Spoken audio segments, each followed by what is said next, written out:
The Hermitage.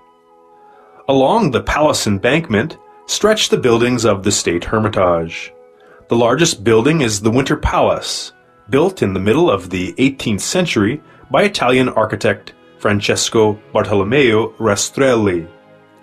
Behind it is a small light green building with white columns, the Small Hermitage by architect Valendelmo. The adjacent yellow building is the Big or Old Hermitage by the architect Felton. Through a winter channel, the gallery leading to the Hermitage Theatre is situated, which was built by the architect Clarengi, and from Million Street, the main complex is adjoined by the new Hermitage from the architect Leo von Klinze. The name Hermitage is of French origin, which also means a shelter for hermits, a lonely corner. Of course, now it is difficult to imagine the huge museum visited by tourists from all over the world as a place of solitude, but it was once like that. The birth of the Hermitage is attributed to Catherine II.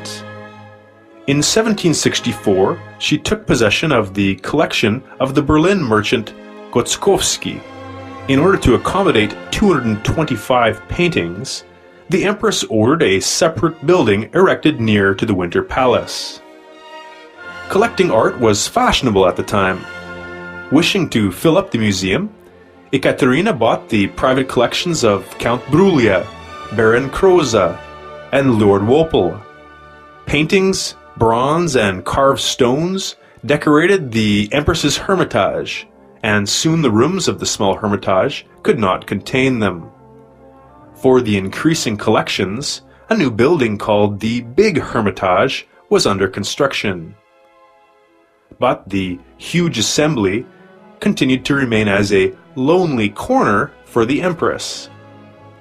As it is said in the letter she wrote to Baron Grimm, quote, "Only mice and I admire these treasures," unquote. In the middle of the 19th century, Catherine's son, Emperor Nikolai, opened the doors of the Imperial Hermitage to the general public. Not wishing, however, to allow visitors into the royal chambers, Nikolai ordered construction of a separate building by the architects Stasov and Efims, under a project by Leo von Klenze.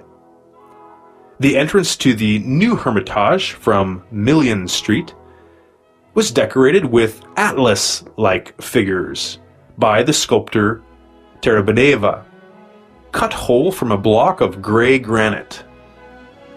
The popularity of the Imperial Hermitage was extraordinary, first of all owing to the free admission to the museum. In the 20th century, finally open to the public were the front rooms, along with the private chambers of the Russian monarchs. It is necessary to note that after Revolution, the Hermitage collection was replenished due to the private collections of Stroganov, Yusupov, and Sheremetov, and other noble families. Now the State Hermitage totals about 3 million exhibits, and is rightly considered one of the largest museums in the world.